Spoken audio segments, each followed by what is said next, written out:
골로새서 1장 24절에서 29절까지 말씀 제가 봉독해 드리겠습니다. 나는 이제 너희를 위하여 받는 괴로움을 기뻐하고 그리스도의 남은 고난을 그의 몸된 교회를 위하여 내 육체에 채우노라. 내가 교회의 일꾼 된 것은 하나님이 너희를 위하여 내게 주신 직분을 따라 하나님의 말씀을 이루려 함이니라. 이 비밀은 만세와 만대로부터 감추어졌던 것인데 이제는 그의 성도들에게 나타났고 하나님이 그들로 하여금 이 비밀의 영광이 이방인 가운데 얼마나 풍성한지를 알게 하려 하심이라. 이 비밀은 너희 안에 계신 그리스도시니 곧 영광의 소망이니라. 우리가 그를 전파하여 각 사람을 구원하고 모든 지혜로 각 사람을 가르침은 각 사람을 그리스도 안에서 완전한 자로 세우려 함이니 이를 위하여 나도 내 속에 능력으로 역사하시는 이의 역사를 따라 힘을 다하여 수고하노라. 아멘. 우리 옆에 분들하고 인사하겠습니다. 우리는 하나님의 자녀입니다. 아멘. 이 코로나 시대로 많은 것들이 변하고 있고 멈추고 있는 상황입니다. 교회도 예외가 아닙니다. 저희 교회 한 집사님이 우리 사모하고 포럼하다가 그런 얘기를 하더래요. 지금 포항, 경주 이쪽, 울산 이쪽 지역에도 교회들이 많이 문을 닫았다는 거예요. 그렇게 해서 실질적으로 문 닫은 교회들을 이 사람들이 사서 그걸 음악학원으로 그렇게 많이 한대요. 우리 사모가 교회가 방음이 잘 돼서 그런가? 우리 교회는 방음 잘 되나? 이렇게 묻더라고요. 우리가 웃으면서 얘기했지만 너무 안타까운 이야기들이죠. 이제 코로나 되다 보니까 이 언택트, 이 비대면으로 되다 보니까 그 비대면으로 그래도 하나님께 예배하고 축복을 누려야 되는데 아예 신앙생활이 멈춰버리고 단절돼 버리는 상황이 오고 있다는 겁니다. 이게 그러면 과연 코로나 때문에 지금 우리 포항, 경주, 울산만의 문제일까? 그렇지 않거든요. 지금 전 세계를 볼 때 우리 한국뿐만이 아니라 전 세계적으로 세계 교회들이 지금 위기입니다. 우리 실질적으로 문을 닫고 있고 말씀드렸잖아요. 미국이 1년에 8만 개 교회가 문을 닫는데요. 실질적으로. 미국이 기독교 국가 아닙니까? 성경에 대통령이 선서를 할 때 성경에 손을 얹고 선서를 하는 나라예요. 그 정도로 하나님의 은혜로 세워진 나라에 교회들이 문을 닫고 유럽 상황, 제가 안 그래도 다인한테 그랬어요. 다인아, 진짜인지 아닌지 확인해봐라. 영국 교회들이 모스크로 바뀌고 술집으로 됐다는데, 나이트클럽으로 바뀌었다는데 한번 찾아가 봐라. 제가 미션을 줄 거예요.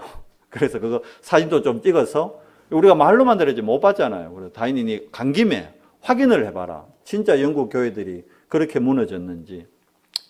우리나라에 토마스 선교사님을 파송했던 교회가 팔렸대요. 술집으로 팔렸다는 거예요. 실질적으로. 그만큼 지금 전 세계 교회들이 무너지고 있습니다. 위기가 당했습니다. 왜 이렇게 됐을까요? 분명히 하나님 살아 계시는데 하나님은 지금 또 천지 만물을 움직이시고 우리 인생의 생사화복을 주관하고 계시는데 왜 세계교회에 위기가 왔을까요? 이건 바로 복음의 위기인 겁니다. 교회의 위기는 곧 복음의 위기입니다. 세계사, 교회사를 가만히 보면요. 복음이 희미해질 때마다, 언약을 놓칠 때마다 이스라엘이 위기가 왔어요. 어려움을 당했어요. 언약이 희미해졌다는 건 뭡니까? 복음을 대충 알고 있다는 겁니다. 복음이 없는 건 아닙니다. 모든 교회들은 예수님이 그리스도라고 얘기합니다. 물론 예수가 그리스도다 이렇게 정확하게 선포하는 교회도 있지만 대부분은 그냥 예수 그리스도. 그래도 그리스도를 얘기하거든요. 하나님 믿으세요. 예수님 믿으세요. 예수님 믿고 천국 갑시다. 전도도 하거든요. 그러면 그들이 복음을 전하는데 왜 이런 위기가 왔느냐? 복음을 대충 전하는 대충 복음의 시대가 와버린 겁니다. 그리고 더 중요한 거는 자꾸 교회의 양적 성장, 질적 성장보다 양적 성장, 숫자적인 성장을 목표로 하다 보니까 세상의 기준을 두다 보니까 다른 프로그램들을 자꾸 교회 안에 집어넣는 거예요. 교회 안에 물론 좋은 거예요. 아빠 교실, 엄마 교실, 어린이 교실 많이 집어넣습니다. 아빠 학교, 엄마 학교, 어린이 학교 좋아요. 그런데 그걸 통해서 거기에 온 사람들에게 정확하고 완전한 복음을 전해야 되는데 그 프로그램 돌린다고 복음에 다른 것들이 섞여버린단 말입니다. 제가 말하는 거는 교회 안에서 어떤 프로그램을 하는 걸 욕하는 게 아닙니다. 교회 안에서 프로그램들을 많이 해야 돼요. 실질적으로 저희도 프로그램을 해야 됩니다. 저희 교회도 지금 기도 중에 있는데 내년부터 이제 복지 쪽으로 특히 이제 요양복지, 우리 노인복지 그쪽으로 저희 교회도 시스템을 놓고 기도 중에 있습니다. 그런 걸 해야 된다니까요. 사각지대에 놓여 있는 어르신들 찾아뵙고 찾아오게 하고 그들을 도와야 돼요. 그런데 육신적으로만 도와주는 것이 아니라 그들을 육신적으로 치유하고 도우면서 결국은 그곳에다가 정확한 복음, 예수가 그리스도라는 복음의 비밀을 전하는 것, 그것이 목적이 돼야 되는 거예요. 그런데 어느 순간부터 교회들이 헌신, 봉사하는 걸로 이제 결국은 본질이 바뀌어버리는 겁니다. 그 대표적인 게 실명을 거론해서 그렇지만 다일 공동체라고 여러분 혹시 들어보셨어요? 청량리에서 노숙인들 밥 퍼주는 목사님이 한 분 계셨어요. 그 노숙인들이 당장 굶어 죽게 생겼으니까 밥을 퍼준 거예요. 그리스도의 마음으로, 하나님의 사랑의 마음으로. 그러니까 좋은 일이니까 많은 분들이 도와줬어요. 결국 지금은 사단법인이 됐어요. 어마어마한 재정이 움직이는 단체가 됐는데 이제 벌써 문제가 생깁니다. 돈이 몰리고 권력이 몰리다 보니까 비리가 생기고 왜 이렇게 되냔 말이에요. 그거 하려고 하나님이 그분을 목회자로 부르지는 않았을 건데 그런데 그분도 그냥 밥만 퍼주려고 했지는 않았을 거예요. 밥을 퍼주면서 하나님의 사랑을 전하려고 했는데 그 일이 커지다 보니까 주와 부가 바뀌어버린 거예요. 이제 밥 퍼주는 게 1순위고 복음 전하는 건 2순위. 그게 뭡니까? 그게 섞인 복음입니다. 그러다 보니까 이제 이상한 단체들이 나옵니다. 이번 코로나 때문에 드러났지만 신천지 같은 단체들이 이거는 완전히 다른 복음이거든요. 신천지 사람들이 하나님 믿어요. 예수님 믿는다니까요. 그런데 교회 다니는 교인들을 전도하겠다는 거예요. 여러분, 이게 그냥 단순히 복음을 못 깨달은 사람을 복음을 도와주도록 신천지가 한다 그러면 그건 이해가 돼요. 그렇잖아요. 교회 다니는데 쉽게 얘기하면 학교 다니는 아이들이 공부 못하니까 공부 잘할 수 있도록 도와준다 그러면 얼마든지 괜찮은데 야, 너 그 학원 다니면 안 돼. 우리 학원으로 와야 돼. 이거는 그 아이를 도와주기 이전에 뭘 차리는 거예요? 자기의 이속을 차리는 거잖아요. 그렇잖아요. 야, 우리 학원 안 와도 돼. 그 학원 다니는데 네가 보니까 이거 잘 모르는 것 같네. 내가 도와줄게. 그건 진짜 참된 봉사죠. 맞아요. 신천지가 일반 교회에 있는 교인들이 복음을 못 깨닫고 못 누리고 있는데 찾아와서 야, 복음은 이런 거야. 이러고 알려주고 간다면 신천지는 활성화되고 장려돼야 되죠. 그렇잖아요. 교회 다니는 교인들이 복음을 못 누리고 있으니까. 그런데 그게 아니고 야, 그 교회에서는 복음 못 누려. 복음 제대로 몰라. 우리 신천지로 와야 구원받고 우리 신천지에 와서 훈련받아야 진짜 제대로 된 하나님의 사명 감당할 수 있어. 과연 맞을까요?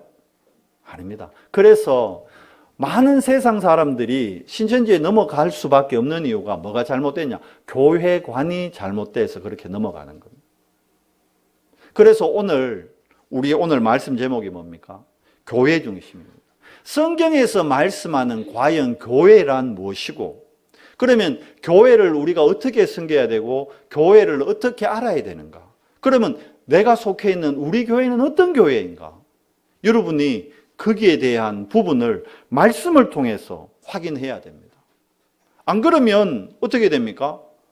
우리 신앙생활이 교회 중심이 안 되고 항상 세상 중심이 돼버리는 거예요. 그러니까 교회에 보세요. 무슨 말이냐면 목회자가 제가 은성교회 담임 목사인데 난 이제 은성교회 담임 목사 이제 교인들이 내 말도 안 듣고 나 못하겠다. 그만둬야겠다. 그렇게 된다 그러면 어떻게 되겠어요? 그게 올바른 목회자의 자질과 직분을 감당하는 겁니까? 아니거든요. 마찬가지로 중직자들도 마찬가지거든요. 중직이라는 것은 목회자와 장로라는 것은 동일한 하나님의 자녀로서 교회를 치리하고 교회를 권고할 수 있는 동일한 위치에 있는 분들이에요. 근데 그분들이 교회에 어려움이 있다고 우리 교회 너무 힘들어 안 돼. 나 이 교회 못 섬기겠어. 이러고 교회를 떠나버린다. 교회관에 대한 정립이 안 돼 있어 그런 겁니다. 그래서 성경에서는 어떻게 돼 있느냐. 그러다 보니까 교회가 어떻게 됩니까? 중직자가 흔들리고 목회자가 흔들리고 그러니까 목회자와 중직자가 흔들리는 걸 보고 아이들은 당연히 배울 수밖에 없잖아요. 그러니까 후대들이 흔들리고 그러다 보니까 한국 교회에 지금 한 절반 정도가 주일학교가 없어요. 아이들이 주일학교를 안 옵니다. 아예 안 옵니다. 한 명이라도 우리가 주일학교를 할 수 있는 것에 감사해야 됩니다. 근데 실질적으로 아예 아이들 안 온다고 주일학교 자체를 아예 없애버리는 교회들이 점점 늘어나고 있는 거예요. 그러다 보니까 어떻게 되죠? 한국 교회가 세계 교회가 미자립의 문제에 빠져 있죠. 그러다 보니까 경제적으로 힘드니까 계속 강단에서 얘기하는 게 뭐 얘기합니까? 복을 얘기하는데 하나님께로부터 오는 복이 아닌 세상의 복을 얘기하는 거예요. 옛날 우리 어머니들이 자식 잘 되라고 새벽에 일어나서 정화수 떠놓고 뒷마당에서 천지신명께 빌었던 것 같이 교회가 기복신앙적인 신앙의 색깔이 강해지는 거예요. 목회자들이 교회 부흥을 위해 자꾸 세상의 복을 얘기합니다. 강단에서 어떻게 해야 세상적으로 성공할 수 있는가? 그리고 좀 심한 경우는 하면 된다, 할 수 있다를 얘기해 버리는 거예요. 여러분 그게 미국 교회가 무너지고 있는 이유가 긍정의 힘이라는 책 보셨죠? 그게 하면 된다, 할 수 있다예요. 물론 하나님의 자녀는 하면 되고 할 수 있습니다. 그런데 그 근본이 뭐죠? 하나님께로부터 오는 힘을 통해서 우리는 할 수 있는 겁니다. 하나님과 관계없이 내가 하면 되는 것이 아니라 하나님께로부터 오는 힘을 통해서 할 수 있고 하면 되는 겁니다. 아멘. 아까 우리 장로님 우리 지교회들 놓고 우리 교회 성전 건축 놓고 기도했는데 우리가 으쌰으쌰 열심히 해서 하자 할 수 있어요. 그런데 어떻게 되죠? 그거 하다가 교회가 그래서 교회들이 어떻게 됩니까? 교회 건축하다가 쪼개지고 무너지고 떠나가고 시험 들고 그 뭐예요? 하나님이 주는 힘으로 한 게 아니라 우리끼리 그냥 당회에서 결의해가지고 장로들끼리 으쌰으쌰 해가지고 해버리면 문제 생기는 거예요. 그게 사실 문제가 아닌데 눈에 보여지는 문제로 속게 되는 겁니다. 그러다 보니까 교회가 미자립의 문제, 기복신앙의 문제 뭐 따라갑니까? 세속신앙으로 가죠. 뭐가 중심되니까? 물질이 중심되니까 물질신앙 되고. 그러니까 이제 하다 안 되니까 요즘은 어디까지 왔습니까? 이제 뭐 좋은 게 좋은 거 아니냐?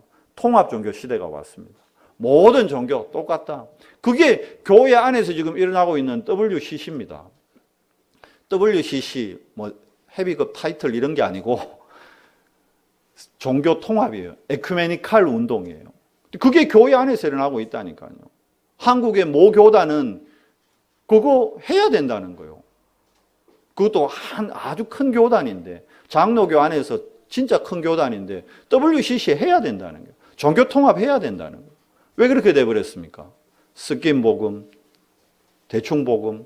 그 결과로 결국은 여러분 교회가 무너지면 무슨 문제가 오느냐? 후대들이 망하는 거예요. 이스라엘이 7번 재앙받았을 때 누가 그 피해를 고스란히 받았습니까? 후대들이 다 받는 거예요.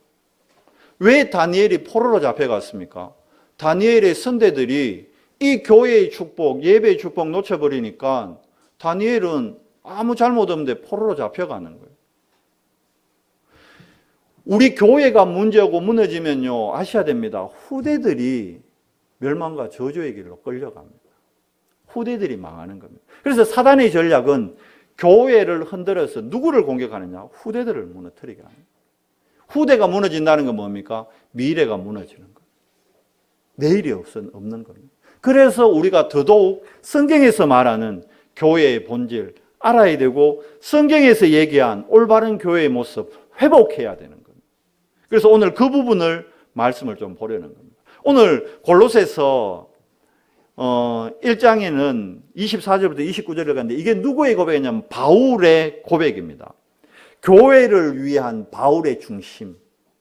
내가 교회를 위해 어떻게 헌신해야 되고 어떻게 섬겨야 되는지, 왜 하나님이 나를 교회의 일꾼으로 세웠는지, 거기에 대한 부분, 그리고 교회가 해야 될 사명이 뭔지까지도 오늘 본문에 나와 있는 거예요.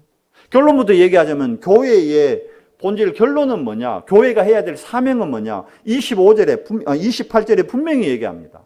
우리가 글을 전파하여, 여기서 글하는 건 누굽니까? 27절에 보면 누구죠? 예수 그리스도를 얘기합니다. 예수 그리스도를 전파하여, 이렇게 되어 있습니다. 교회의 사명.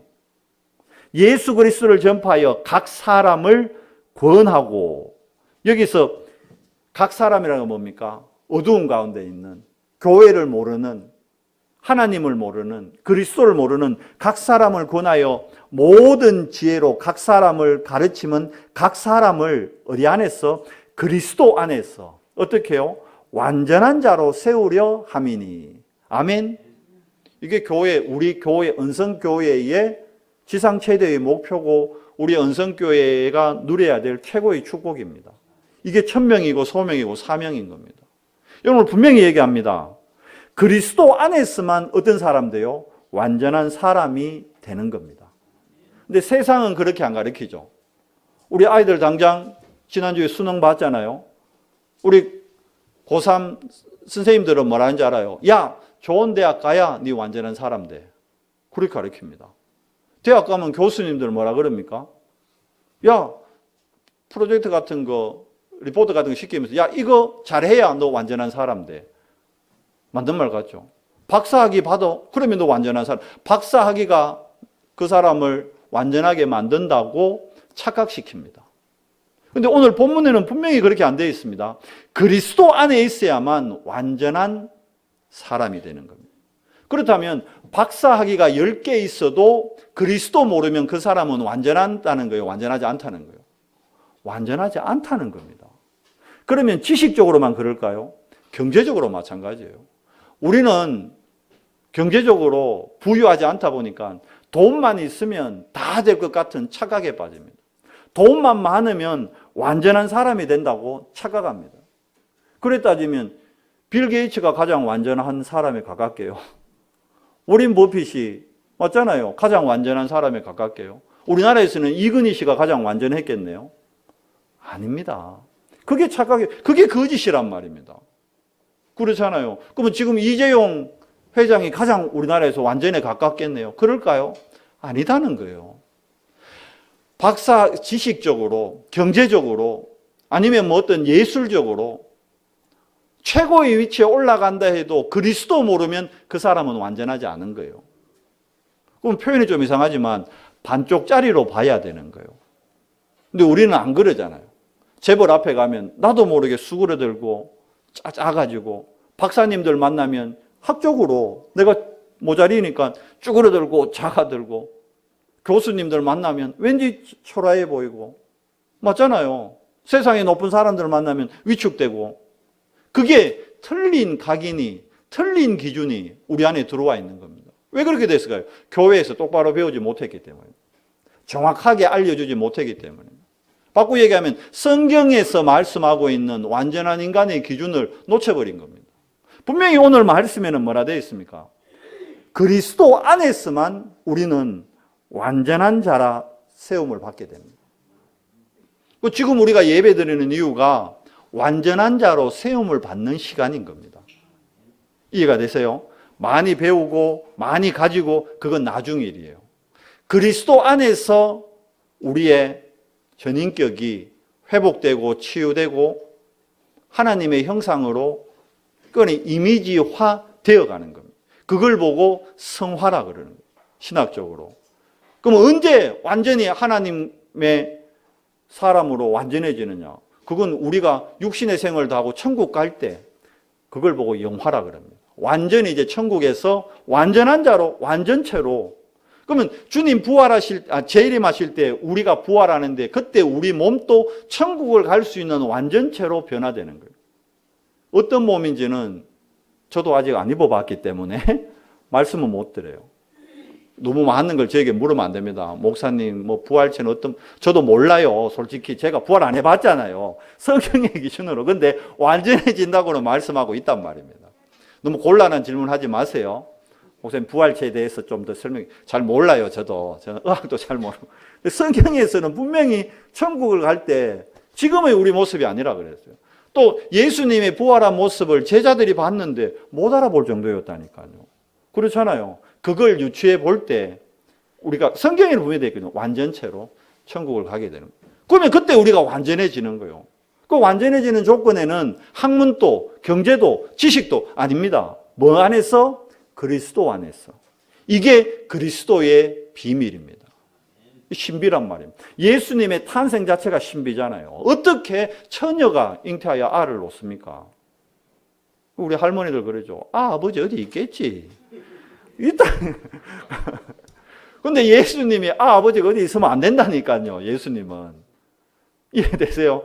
예수님이 아버지가 있으면 안 된다니까. 예수님은 성령으로 잉태하셨어요. 과학의학으로는 절대 불가능입니다.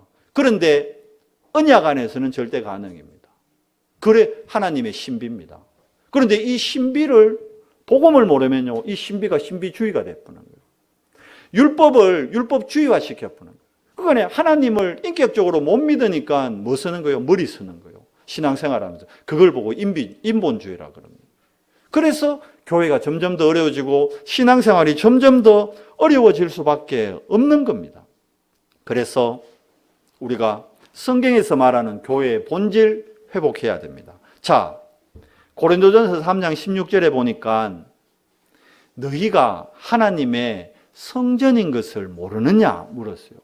왜냐하니까 너희가 예수를 그리스도로 영접할 때 성령이 너희 안에 거하신다는 거예요.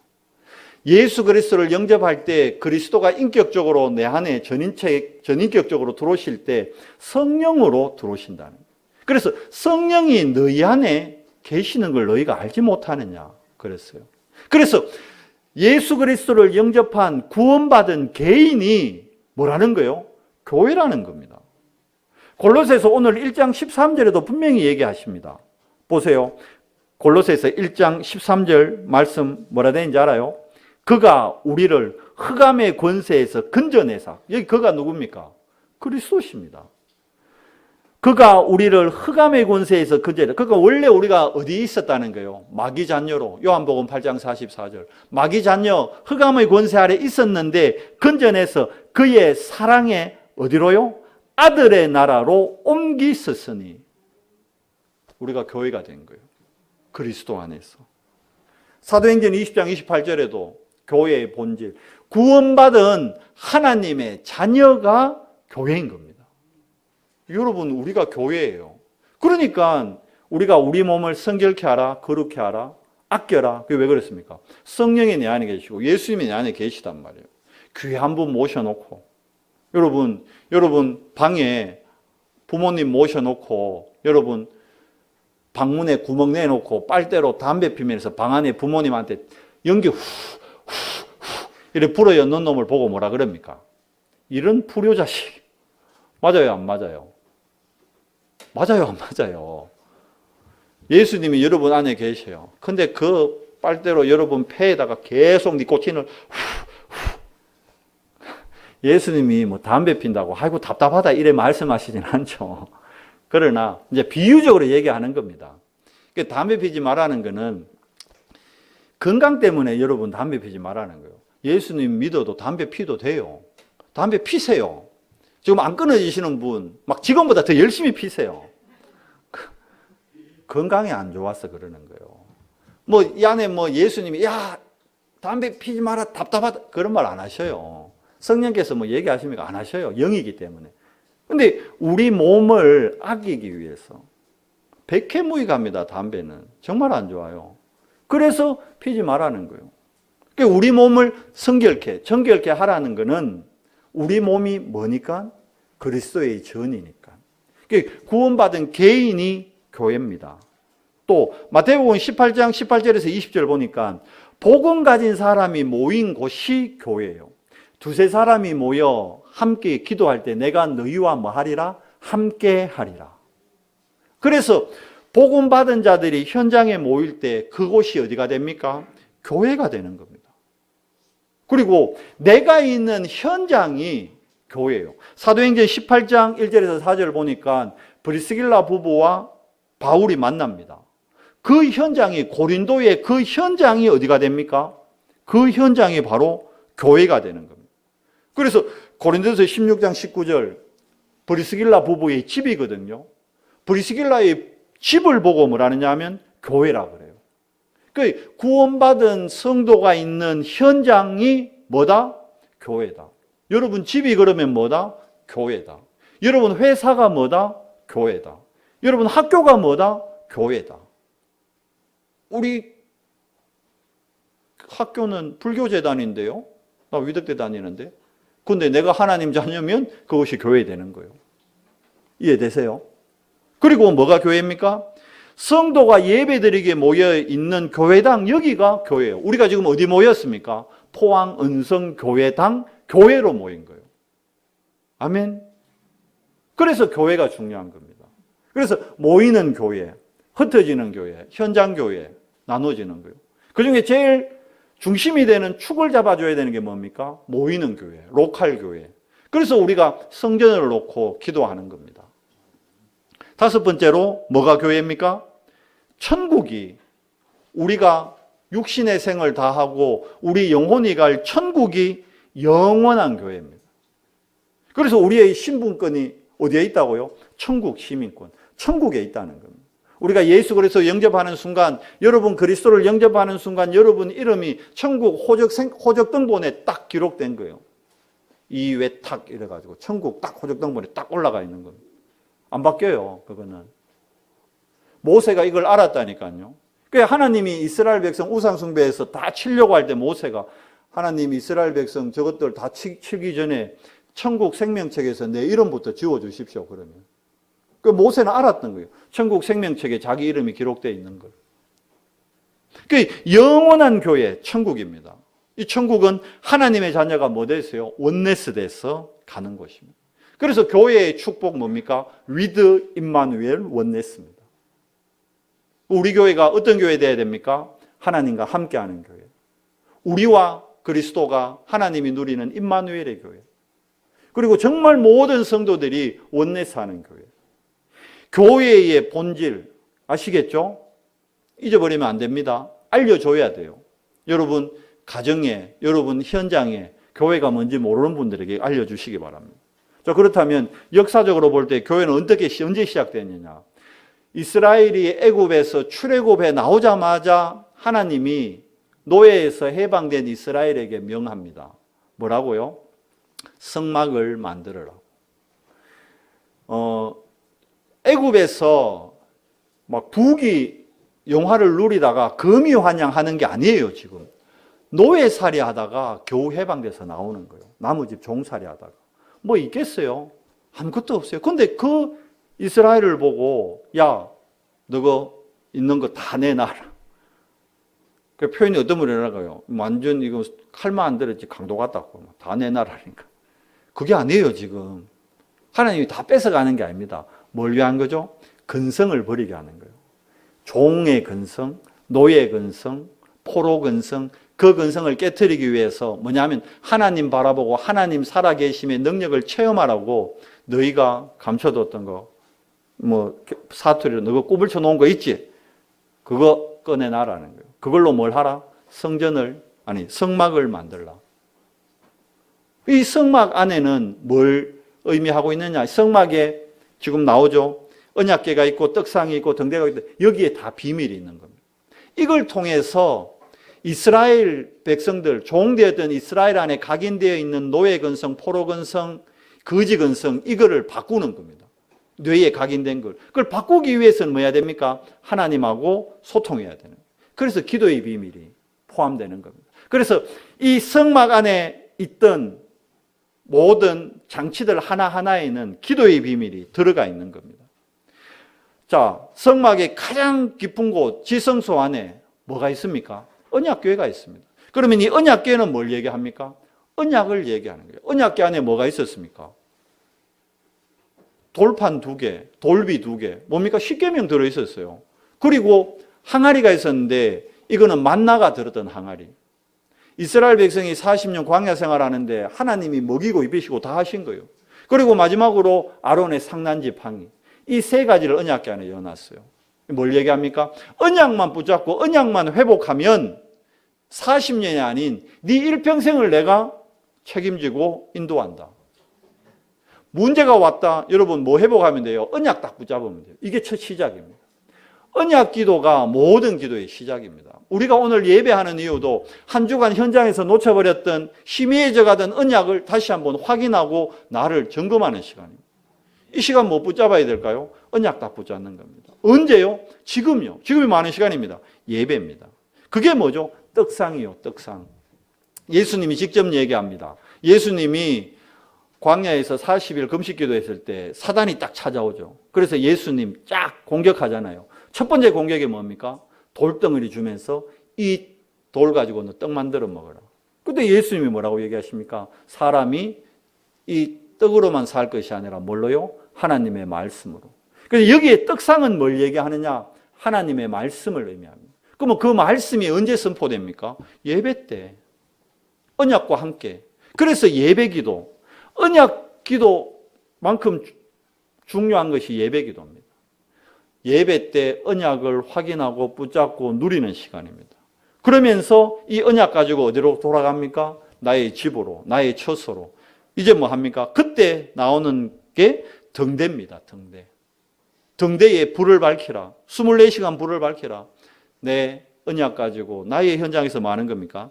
정시기도를 하는 겁니다. 다니엘이 정시기도를 할 때 날마다 하나님의 새 은혜, 새 힘을 공급받았습니다. 또 나오는 게 있습니다. 뭐가 있죠? 그 성소 안에 향단이 있습니다. 그 향단에다가 뭘 하라? 향을 피우라는 겁니다. 이거는 24 기도를 얘기하는 겁니다. 24시간 우리가 그리스도로 충만하다? 그러면 그 응답, 그 결과는 나타나게 되어 있는 겁니다. 실질적으로. 그러면 물두멍과 물, 이건 뭘 의미하죠? 25기도. 하나님의 능력, 정결케 하고 재앙을 막는 거예요. 우리가 재앙 막을 수 있습니까? 안 돼요. 아까 말했다시피 마스크 끼고 있어도 코로나 걸린 분도 있더라고. 마스크 벗었는데도 코로나 안 걸린 분도 있더라고. 그걸 보고 뭐라 그래요? 하나님의 은혜라는 거예요. 또 글 닦고 하나님 나 은혜 입었다라고 마스크 막 벗고 이러시면 안 됩니다. 하나님의 은혜, 그게 물두멍과 물, 손을 깨끗이 정결하게 씻는 거예요. 우리 아이들 여러분 집에 가자마자 뭐 해요? 손부터 씻기잖아요. 정결하게 하는 거예요. 재앙과 멀리 하는 겁니다. 그리고 등잔과 기름이 문이 나옵니다. 모든 문을 통해서 뭐가요? 결국 우리의 미래를 준비하는 겁니다. 후대를 준비하는 겁니다. 마지막 등잔과 기름은 뭘 얘기합니까? 절대 불가능한 우리들이 절대 가능의 비밀 안으로 들어가는 비밀. 하나님이 여러분과 저를 뭘로 부르셨다고요? 정인으로 부르셨다는 겁니다. 그러니까 우리가 오늘 이 예배하는 이 시간 안에 어마어마한 축복이 예비되어 있는 거예요. 그래서 예배는 우리 인생의 성공의 비밀 중에 비밀인 겁니다. 그러니까 오늘 우리가 보세요. 포항에 많은 교회들이 지금 코로나 사태도 문 닫는다는데 우리는 지금 오늘 또 이렇게 국가적으로는 우리 일에 모이다 그러면 난리 날 거예요. 근데 우리 지금 이렇게 예배하잖아요. 이게 하나님의 은혜라니까요. 이 축복 속에 있잖아요. 너무 감사해요. 저는 여러분과 제가 이렇게 오늘 예배할 수 있다는 이 자체, 이것만 해도 벌써 응답인 거예요. 최고의 응답의 자리에 우리가 앉아 있는 겁니다. 오늘 뭘 잘 됐냐, 그거 중요하지 않아요. 우리가 오늘 하나님께 함께 모여 예배한다는 이 자체가 응답 중에 최고 응답입니다. 이때 하나님이 우리의 영적 상태를 하나님의 나라로 바꾸시는 겁니다. 하나님의 나라 임하면, 하나님의 통치가 임하면 그 어떤 재앙이 와도 이기게 됩니다. 주의 능한 손이 함께할 때 어떻게 해요? 흥황하게 되는 축복을 누리게 되는 거예요. 우리가 지금 그 응답의 자리에 앉아 있습니다. 문제, 상황, 사건 괜찮습니다, 여러분. 과정입니다. 속지 마십시오. 자, 이 성막 다음에 나오는 게 성전 시대잖아요. 성전은 세 번의 성전 시대가 있었습니다. 제1성전이 뭡니까? 이게 솔로몬 성전. 근데 이건 사실 솔로몬이 짓기만 했지 준비는 누가 다 했습니까? 다윗이 싹 다 준비했어요. 그렇게 해서 솔로몬 시대 때 성전을 지었는데 불과 몇 년 안 돼서 바벨론이 와서 이 성전을 완전히 허물어 버립니다. 왜 그렇습니까? 솔로몬이 성전 잘 지어놓고는 말년에 언약 놓쳐버린 거예요. 희미해져 버린 거예요. 그러니까 말씀드렸잖아요. 후궁들 소원 들어준다고 온 이스라엘 예루살렘에 산당을 만든 거예요. 우상숭배처를 만들어버린 거예요. 그렇게 해서 나라 쪼개지고 성전은 허물어져 버리고 그 후손들은 어떻게 해요? 바벨론 포로로 잡혀가 버립니다. 성전은 완전 허물어져 버렸어요. 그때 하나님이 불신자한테도 은혜 줍니다. 그 불신자 중에 은혜 받은 사람이 고레스 왕이에요. 그래서 여러분 역대하 맨 마지막 절에 보면 고레스 왕의 고백이 나옵니다. 우리 역대하 맨 마지막 장 볼까요? 에스라 바로 앞에 있습니다. 역대하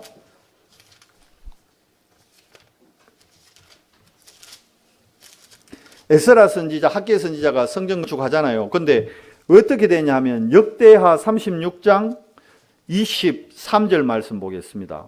22절, 23절 제가 읽어드릴게요. 보세요. 고레스 왕이 페르시아의 왕입니다. 여러분 페르시아 제국 들어봤죠? 알라딘. 그 왕이 고레스 왕입니다. 바사, 페르시아의 고레스 왕 원년에 여호와께서 예레미야의 입으로 하신 말씀을 이루시려고 여호와께서 바사의 고레스 왕의 마음을 감동시키심에 그가 온 나라에 공포도 하고 조소도 내려 이르되 23절 봐요. 바사 왕 고레스가 이같이 말하노니 하늘의 신 여호와께서 세상 만국을 내게 주셨고 나에게 명령하여 유다 예루살렘에 성전을 건축하라 하셨나니 너희 중에 그의 백성된 자는 다 올라갈지어다. 너희 하나님 여호와께서 함께 하시기를 원하노라 하였더라. 불신자 고레스 왕이 이스라엘 백성들 포로됐던 바벨론 포로에서 돌아가서 성전 건축하라는 거예요. 그렇게 해서 세워진 두 번째 성전이 스룹바벨 성전입니다. 그러니까 스룹바벨 중심으로 건축했다고. 이때 그 선지자들이 에스라 선지자, 학개 선지자 이런 사람들입니다. 그러니까 에스라서 학개서는 보면 성전 건축에 대한 비밀이 계속 나오죠.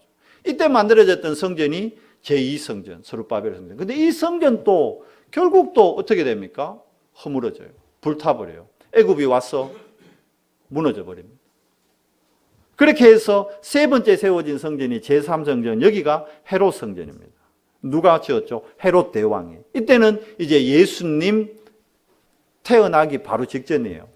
그때 헤롯 왕이 왜 성전을 건축했냐 하면 헤롯 왕은 유대인이 아니었어요. 근데 지금 유대 총독으로 왕으로 왔단 말이에요. 분봉왕 왕으로 왔다는 거죠. 그러다 보니까 유대인들의 뭡니까? 마음을 얻기 위해서 허물어져 있는 저 스룹바벨 성전을 자기가 다시 재건하는 거예요. 근데 크게 정축을 해요. 원래 있던 것보다 엄청 크게. 지금 예루살렘에 있는 그 성전 터 전체를 헤롯이 만든 겁니다. 어마어마하게. 그러면서 몇 년 동안 지었냐? 46년간. 사실은 46년, 성경에는 46년이라 했는데 46년보다 더 돼요. 역사적으로 하면 거의 한 60년 가까이 됩니다. 한 60년 가까이 성전을 계속, 자기 죽고 난 다음에도 계속 건축이 됐으니까.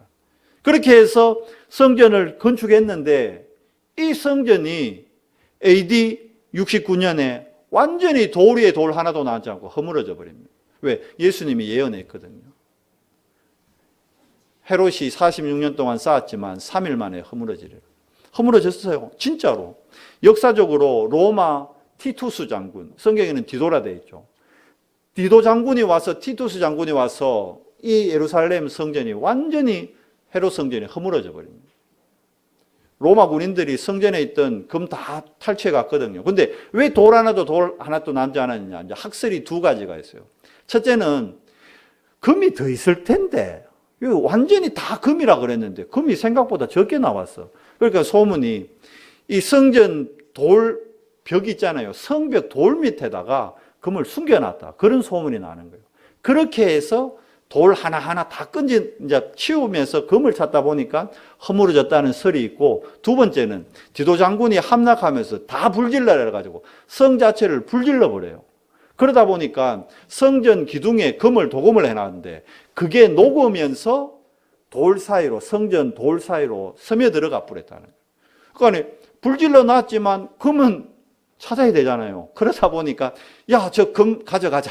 이렇게 해서 불 꺼지고 난 다음에 성벽 돌 사이사이로 스며든 금을 가져가려고 돌을 다 치웠다. 지도장군한테 천국 가서 물어볼게요. 앞에 건지 뒤에 건지. 하여튼 그 두 가지 약속으로 그렇게 해서 하여튼 하나도 진짜 지금 서쪽 벽 하나만 남아있죠. 그게 지금 통곡의 벽이 된 겁니다. 지금 그 자리에 뭐 있는지 알아요? 모스크 딱 써 있습니다. 그거 허물어지는 날 어떤 학자는 3차 대전이 일어난다. 못 허물어요, 지금. 이슬람이 지금 얼마나 눈벌겋게 뜨고 있는데, 유대인들이 전 세계 정치 경제 움직이지만요, 자기네 그 예루살렘에 있는 모스크 그건 못 허뭅니다. 못 허물 거예요. 역사적으로 주님이 얘기했기 때문에. 이렇게 해서 성전 시대는 끝나고 이제 초대교회로 넘어오면서 어떤 시대가 됩니까? 교회 시대가 되는 겁니다. 성경이 말하는 올바른 교회의 모습, 우리가 한 3가지 정도 모델을 찾을 수 있습니다. 그 첫 번째가 어디입니까? 마가 다락방 교회. 마가 다락방 교회는 시작이 어떻게 됐죠? 마가의 다락방. 교회도 아니었다니까요. 나무집 다락방이 시작되는데 그곳에 뭐가 임합니까? 5가지 하나님의 능력이 임합니다. 교회가 시작되는 겁니다. 근데 이 교회의 특징이 뭡니까? 유대인들은 그때만 해도 보세요. 이때는 마가 다락방 교회 이 시절에는 헤롯 성전이 그대로 있었어요. 그러니까 사람들이, 유대인들이 어디요? 안식일마다 어디로 갑니까? 헤롯 성전에 가서 예배하는 거예요. 그런데 마가 다락방 교회는 안식일 날 예배 드리는 것이 아니에요. 언제 예배 드립니까? 사도행전 2장에 뭐라 되어 있죠? 날마다. 그러니까 마가 다락방 교회의 특징이 뭐냐? 평일 교회입니다. 날마다 모이는 교회예요. 그리고 어떤 교회입니까? 유대교회는 누가요? 대제사장 중심으로, 사제 중심으로 움직여지는 교회였는데 아니에요. 마가 다락방 교회는 평신도 중심입니다. 평신도들이 날마다 자기의 어디에서요? 집에서, 현장에서, 학교에서 뭐 중심으로요? 언약 중심으로. 뭡니까? 예수가 그리스도라는 것을 가르치고 전하기를 쉬지 않았다. 이게 언약 중심의 능력이, 언약 중심의 교회가 될 때 뭐가 임합니까? 하나님의 능력이 임합니다. 그런데 안타까운 건 마가 다락방 교회의 각인 뿌리 체질이 안 바뀌는 거예요. 그러니까 복음을 전하긴 전하는데 누구한테만 전해요? 유대인한테만 전하는 거예요. 성교에 대한 축복을 놓쳐버린 거예요. 주님이 분명히 가시면서 땅 끝까지 가라, 만민에게 가라, 모든 족속으로 제자 삼아라 했는데 그 언약을 놓쳐버리는 거예요. 그러니까 하나님이, 하나님의 언약은 반드시 성취되거든요. 이 언약을 성취시키기 위해서 파송한 교회가 안디옥 교회입니다.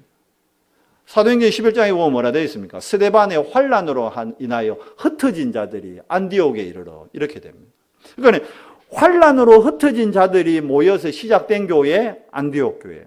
그런데 이 교회가 처음으로 최초로 세상 사람들이 보고 뭐라 그러죠? 저 사람들은 그리스도인이라 칭함을 받은 교회.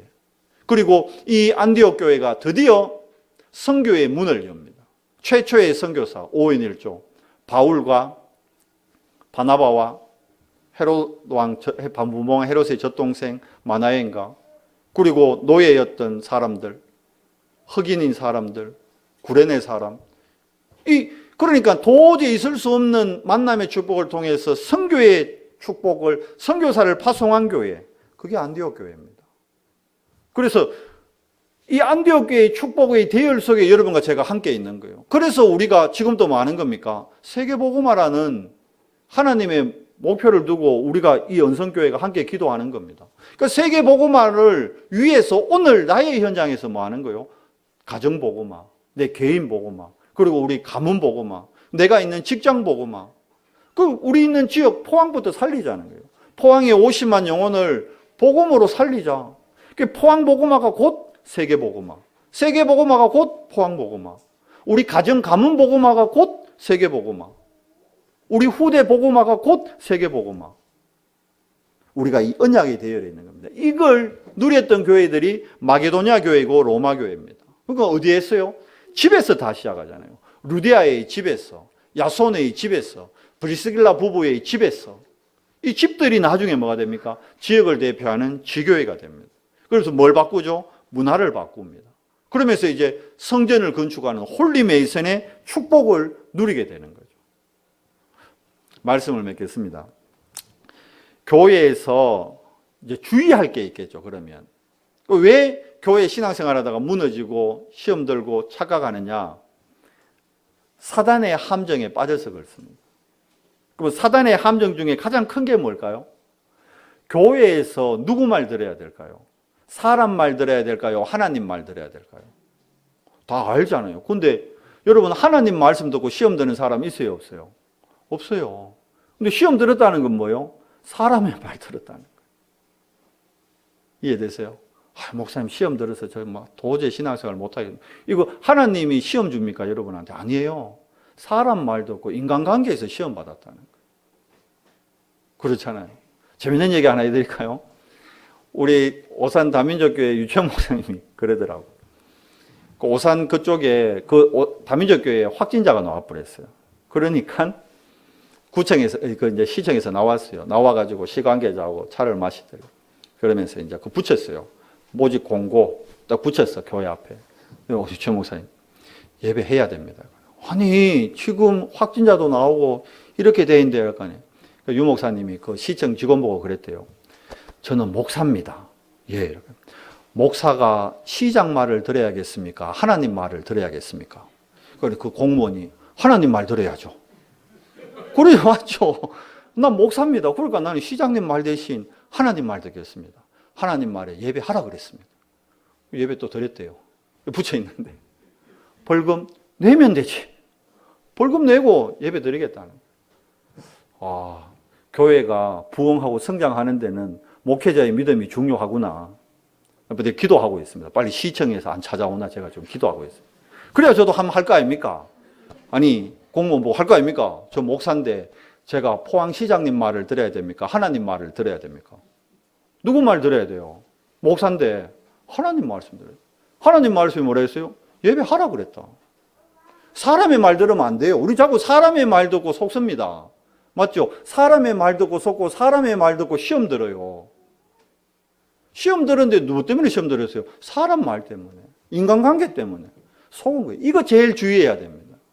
이게 사단의 함정입니다. 함정이 뭐예요?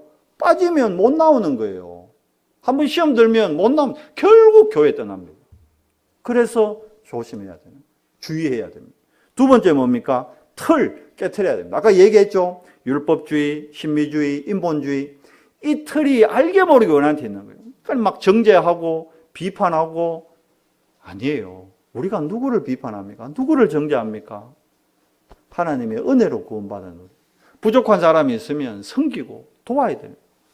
새끼발가락 늘 얘기하잖아요. 모자리고 부족하면 못생겼으면 더 감추고 더 봉사해야지. 더 아껴야지. 그거 잘라내면 왜 됩니까? 그럼 제대로 못 걸어요. 그리고 뭐죠? 올무가 뭡니까? 늘 불신앙이라는 올무에 묶여서 속게 됩니다. 여러분, 절대 불신앙하지 마십시오. 불신앙한다고 상황이 바뀌지 않아요. 이해돼요? 그런데 믿음의 고백하면 성령의 역사로 상황이 바뀝니다. 불신앙에서 문제가 해결됐다는 얘기를 제가 역사일에 들어본 적이 없어요. 그런데 믿음의 고백으로 문제가 해결됐다는 감정은 엄청 많이 들었거든요. 그럼 우리가 불신앙해야 될까요? 믿음의 고백을 해야 될까요? 믿음의 고백이요. 문제 왔다. 문제는 올 수밖에 없어요. 육신을 갖고 있기 때문에. 근데 문제 왔을 때 내가 문제에 쓸 것이냐 답에 쓸 것이냐 그게 중요한 거예요. 우리는 항상 그리스도로 답 가지고 답 앞에 쓴 사람입니다. 이번에 고3 수험생들 수능 시험 엉망으로 쳤을 수도 있어요. 그 엉망으로 친 고3 수험생한테 얘기해 줘야 돼요. 그건 문제 아니다. 시험 성적이 못 나온 거지 네 인생에 문제가 있는 게 아니다. 근데 자꾸 틀리게 하잖아요. 수능만 치면 인생을 망친 것 같이. 그러니까 수능 치고 뛰어내리고 이러잖아요. 아파트에서. 아니 수능만 친 게 인생을 망친 겁니까? 아닌데 틀린 거에 후대들이 틀린 선택을 하게 만들잖아요. 그거는 묻지도 마요. 수능 잘 봤나 못 봤나. 그냥 고생했다고만 얘기하세요. 이러면 또 우리 한 명 지금 부담 갖는다. 다음 주 시험 치는 친구. 시험 잘 봤나 못 봤나. 그런 말 묻지 마세요. 뭐라 해야 돼요? 고생했다 그냥. 고생하고 왔다. 그냥 그러면 되는 거예요. 안 돼도 돼요. 무슨 말인지 이해돼요?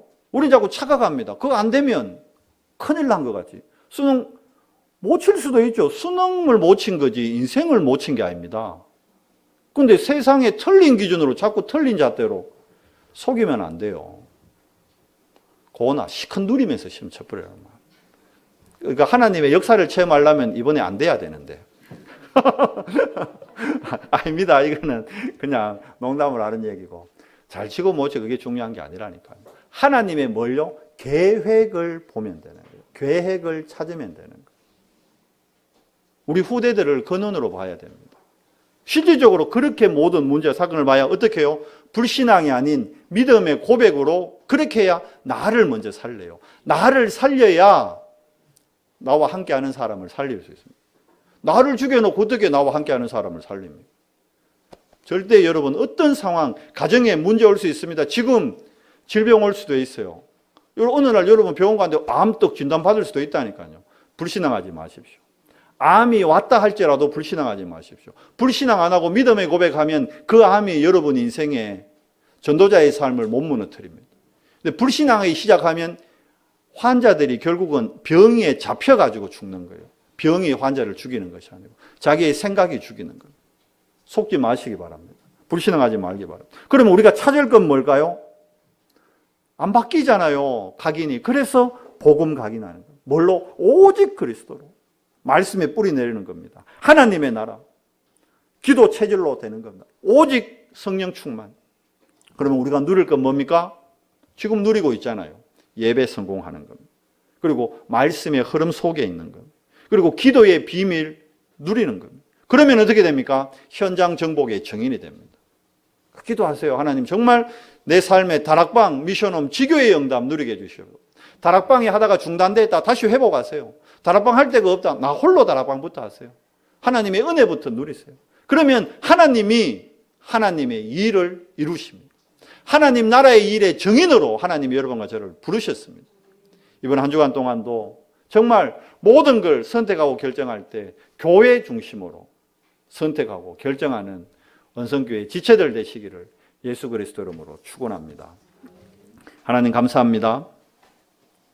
우리 삶의 우선순위가 교회 중심의 축복 속으로 들어가도록 은혜 더해 주시옵소서. 예배의 성공, 말씀의 흐름 속에서 기도의 비밀 가지고 우리 현장을 싸우지 않고 정복하는 그리스도의 정인의 삶, 이번 한 주간 온전히 누리도록 은혜 더해 주시옵소서. 우리 주 예수 그리스도 이름으로 감사하며 기도드리옵나이다. 아멘.